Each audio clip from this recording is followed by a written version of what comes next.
세우신 영을 통하여 신앙을 고백합니다.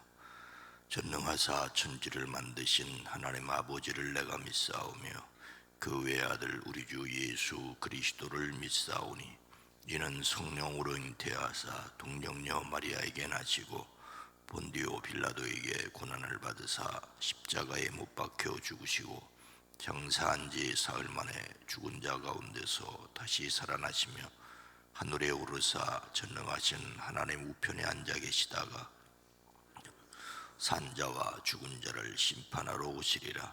성령을 믿사오며 거룩한 공회와 성도가 서로 교통하는 것과 죄를 사하여 주시는 것과 몸이 다시 사는 것과 영원히 사는 것을 믿사옵나이다. 아멘. 거룩하신 하나님, 이 새벽을 열어주심을 감사합니다.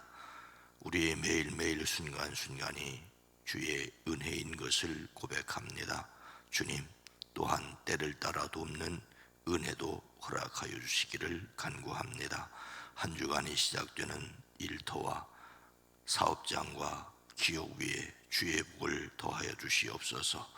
야베스의 하나님, 주의 손으로 도우사 환난에서 벗어나 근심이 없게 하시되 주의 손으로 도우사 지경을 넓혀 주시옵소서. 돕는 사람을 만나게 하옵소서. 악한 것, 더러운 것, 추한 것 틈타지 못하게 하옵소서. 우리의 사랑하는 성도들을 건강하게 하옵소서. 육신도 건강할 뿐만 아니라 마음도 건강하게 하옵소서. 영혼이 잘됨을 누리게 하옵소서. 선교를 위해 드립니다. 일천 문제를 드립니다. 작정기도하며 드립니다. 하나님, 이 예물에 포함되어 있는 기도와 간구도 주여 들으시고 응답하여 주시옵소서. 예수님의 이름으로 축복하여 간절히 기도드리옵나이다. 아멘. 찬송가 259장입니다. 예수 십자가에 흘린 피로써. 찬송가 259장입니다. 예수 십자가에 흘린 피로써 그대는 씻기어 있는가? 더러운 죄 희게 하는 능력을 그대는 참 의지하는가? 예수의 보혈로 그대는 씻기어 있는가? 마음속에 여러 가지 죄악이 깨끗이 씻기어 있는가? 주 예수와 밤낮으로 늘 함께 그대는 행동을 하는가? 아무 때나 어디서나 그대는 십자가 붙들고 있는가? 예수의 보혈로 그대는 씻기어 있는가? 마음속에 여러 가지 죄악이 깨끗이 씻기어 있는가? 주님 예수 다시 올 때 그대는 영접할 예복이 있는가? 그대 몸은 거룩한 곳 선국에 갈 준비가 됐는가? 예수의 보혈로 그대는 씻기어 있는가? 마음속에 여러 가지 죄악이 깨끗이 씻기어 있는가? 모든 죄에 더러워진 예복을 주 앞에 지금 다 벗어서 샘물같이 솟아나는 보혈로 눈보다 더 이게 씻으라. 예수의 보혈로 그대는 씻기어 있는가?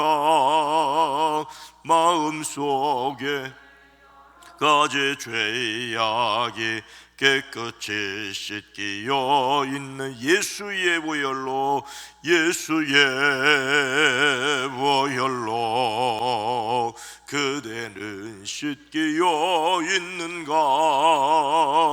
마음속에 여러 가지 죄악이 깨끗이 씻기어 있는가? 아멘. 사순절 11일차 3월 14일 월요일 말씀입니다. 사순절 11일차 누가복음 23장의 말씀 두 부분으로 구분하여 읽습니다. 먼저 3절과 4절 말씀을 읽습니다. 함께 읽습니다. 빌라도가 예수께 물어 이르되 내가 유대인의 왕이냐 대답하여 이르시되 내 말이 옳도다. 빌라도가 대상들과 무리에게 이르되 내가 보니 이 사람에게 죄가 없도다 하니.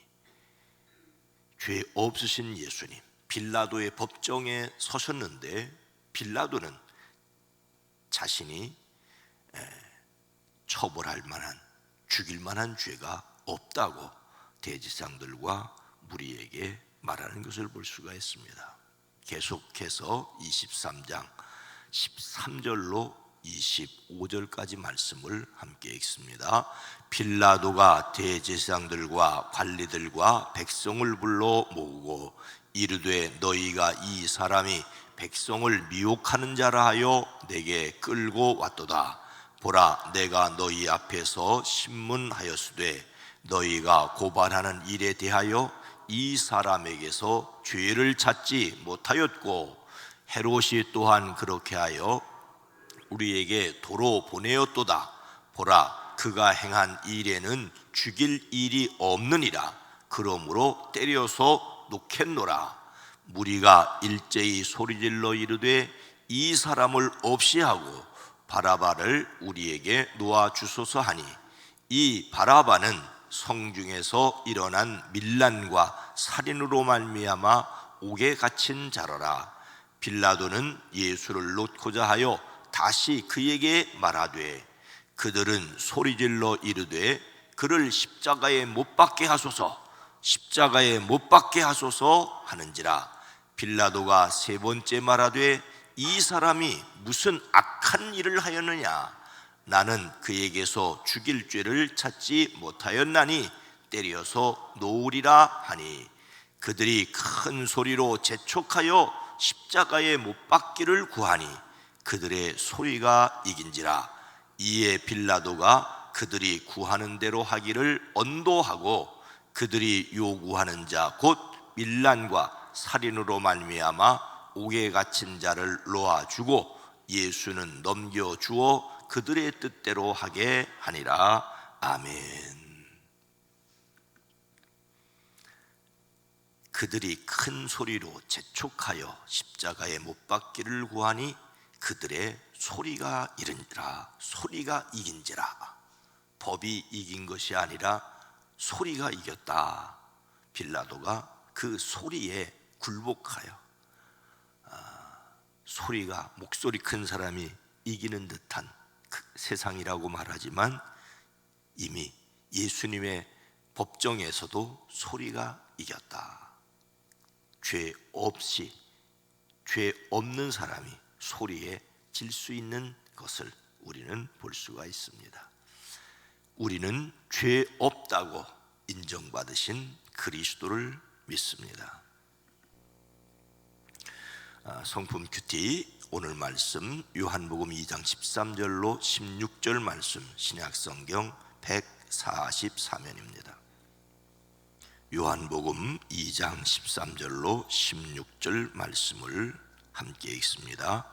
유대인의 유월절이 가까운지라 예수께서 예루살렘으로 올라가셨더니 성전 안에 소와 양과 비둘기 파는 사람들과 돈 바꾸는 사람들이 앉아 있는 것을 보시고 노끈으로 채찍을 만드사 양이나 소를 다 성전에서 내쫓으시고 돈 바꾸는 사람들의 돈을 쏟으시며 상을 엎으시고 비둘기 파는 사람에게 이것을 여기서 가져가라, 내 아버지의 집으로 장사하는 집을 만들지 말라 하시니. 아멘.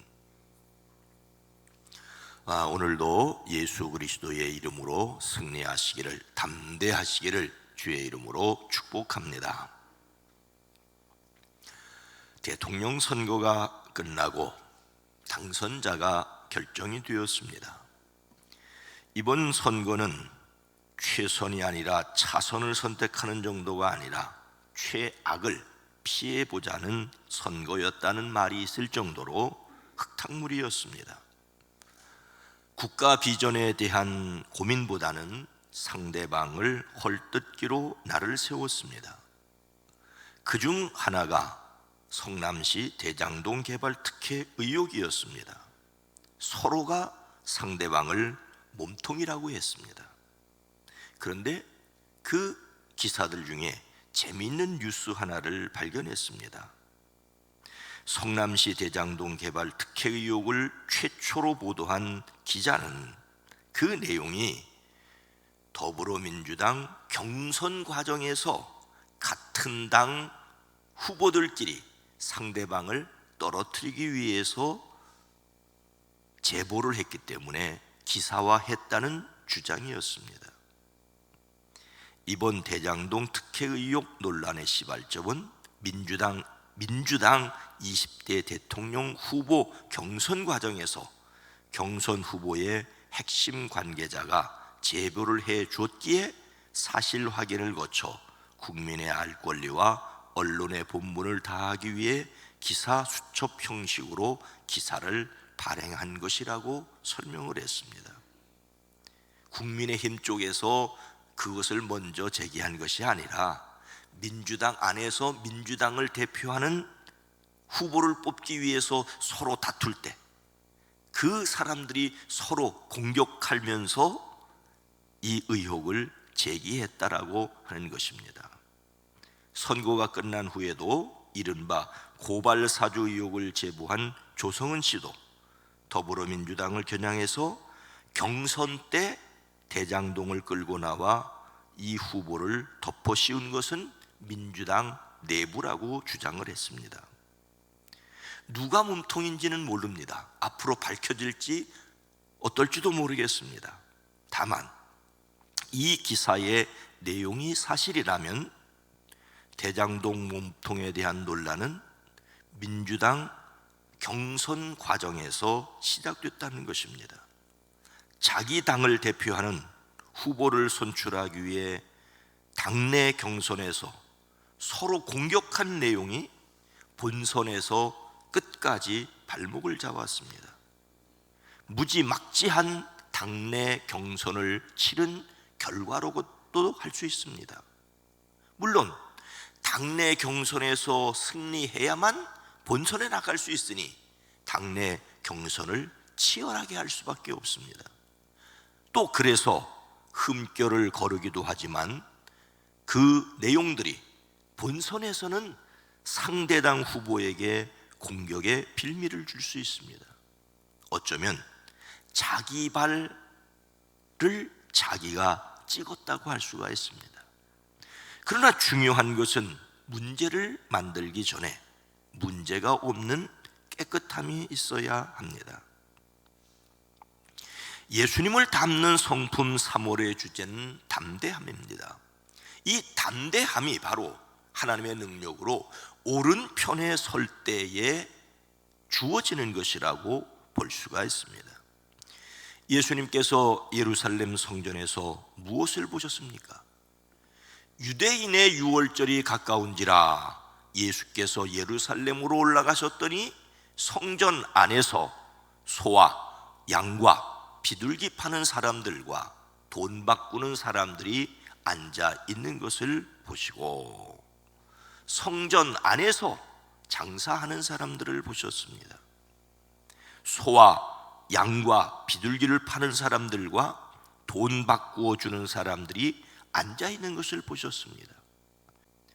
성전 안에서라는 말은 정확하게는 성전 뜰을 가리킵니다. 성전 건물 안에는 제사장만 들어갈 수 있고 제단도 성전 뜰에 있었습니다.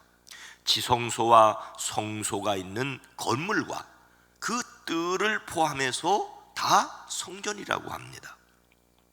성전 뜰에는 제사장이 짐승을 태워드리는 제단이 있었고 그 주변에는 유대인 남자가 들어갈 수 있고 그 밖에는 유대인 여자가 들어갈 수 있고 그리고 그 밖에는 이방인들도 들어갈 수 있는 이방인의 뜰이 있었습니다. 바로 이 이방인의 뜰에서 돈을 바꾸어주고 제물로 드릴 짐승을 파는 일을 하였습니다. 이것은 처음에 좋은 뜻에서 시작되었습니다. 멀리서 성전을 방문한 순례자들은 희생 제물을 직접 가져올 수 없기에 예루살렘에서 구입을 해야 되죠. 더욱이 하나님께 드리는 제물은 흠이 없는 것이어야 합니다. 멀리서 예배드리러 오는 사람을 도와주기 위해 시작된 일입니다. 제물을 사려면 돈을 바꾸어주는 일도 필요했습니다. 그런데 그 제물이 하나님께 드릴 만한 제물이냐 하는 적격 여부를 심사하는 제사장이 흠이 없는 제물이라도 멀리서 가져온 것은 트집을 잡아 불합격 판정을 내렸습니다. 불합격받은 그 제물을 다시 또 먼 곳으로 가져갈 수 없으니 예루살렘에서 싸게 팔 수밖에 없었습니다. 싸게 파는 것을 도로 사서 파는 그런 일이 2000년 전 예루살렘에서 있었다는 말입니다. 이 일을 통하여 대제사장은 막대한 이득을 올렸습니다. 또 하나 세계 전역에 흩어져 있던 20세 이상의 유대인 남자는 매년마다 반세겔의 성전세를 바쳐야 했습니다. 그런데 그 돈에 이방 군주나 우상의 그림이 들어있으면 안 된다고 했기 때문에 또 성전에서 사용하는 세겔로 돈을 바꾸었습니다. 이때 돈을 바꾸어주는 환전 수수료가 오늘날 계산으로 12.5% 정도 되었습니다. 대제사장은 이 일에 관여하여 또 큰 이득을 얻었습니다. 하나님께 예배를 드리는 거룩한 성전은 어느 순간부터 제사장들이 뒤를 봐주고 이득을 얻는 불의한 시장바닥이 되었습니다. 예수님께서 그들에게 어떻게 하십니까? 노끈으로 채찍을 만드사 양이나 소를 다 성전에서 내쫓으시고 돈 바꾸는 사람들의 돈을 쏟으시며 상을 엎으시고 비둘기 파는 사람들에게 이르되 이것을 여기에서 가져가라. 어지럽혀진 성전을 깨끗하게 하십니다. 노끈으로 채찍을 만들어 양과 소와 함께 그들을 모두 성전에서 내쫓으셨습니다. 우선 예수님께서 짐승들을 모두 성전 밖으로 내쫓으십니다. 본래 제물로 사용하는 양들은 양문이라고 부르는 곳에서 사고 팔았습니다. 그런데 그것이 점점 성전 안까지 밀고 들어왔습니다. 사람들은 조금씩 편리를 도모하다가 결국은 주객이 전도된 일을 하게 됩니다. 예수님은 그것을 성전 밖으로 돌려놓으신 것입니다. 다음으로 돈 바꾸어 주는 사람들의 돈을 쏟아버리시고 상을 둘러부셨습니다. 마치 병을 거꾸로 들어 그 안에 있는 것들을 모두 쏟아버리듯이 환전상들의 돈을 바닥에 부어버렸습니다. 그들은 동전을 통에 넣어 두었을 것인데 바닥에 뒹구는 동전을 줍느라고 아마도 정신이 없었을 것입니다. 비둘기를 파는 사람들에게는 이것을 걷어치우라고 말씀만 하신 것이 참으로 재미있습니다. 비둘기를 채찍으로 내리치셨거나 둘러 엎으셨더라면 비둘기가 날아가 버리고 말았을 터인데 말입니다. 예수님은 본질에 어긋난 모든 것에 대하여 다 단호하셨습니다. 그리고 이것 때문에 유대인들은 예수님을 죽이기로 결심한 것이라고도 볼 수가 있습니다. 예수님께서 이렇게 하신 이유가 무엇입니까? 내 아버지의 집으로 장사하는 집을 만들지 말라 하시니, 아버지의 집을 아버지의 집답게 하라고 하십니다. 예수님은 먼저 성전을 내 아버지의 집이라고 하십니다. 이것은 예수님과 하나님의 특별한 관계를 말씀하십니다. 예수님은 사람의 몸을 입으시고 이 땅에 오신 보이신 하나님이십니다. 예수님은 자신이 누구신지를 분명히 말씀하십니다. 그리고 내 아버지의 집을 장사하는 집으로 만들지 말라고 하십니다. 이 말은 그들이 성전을 장사하는 집으로 만들었다는 것이죠. 예수님께서는 그들의 검은 뒷거래를 꿰뚫고 계셨다는 것을 알 수 있습니다.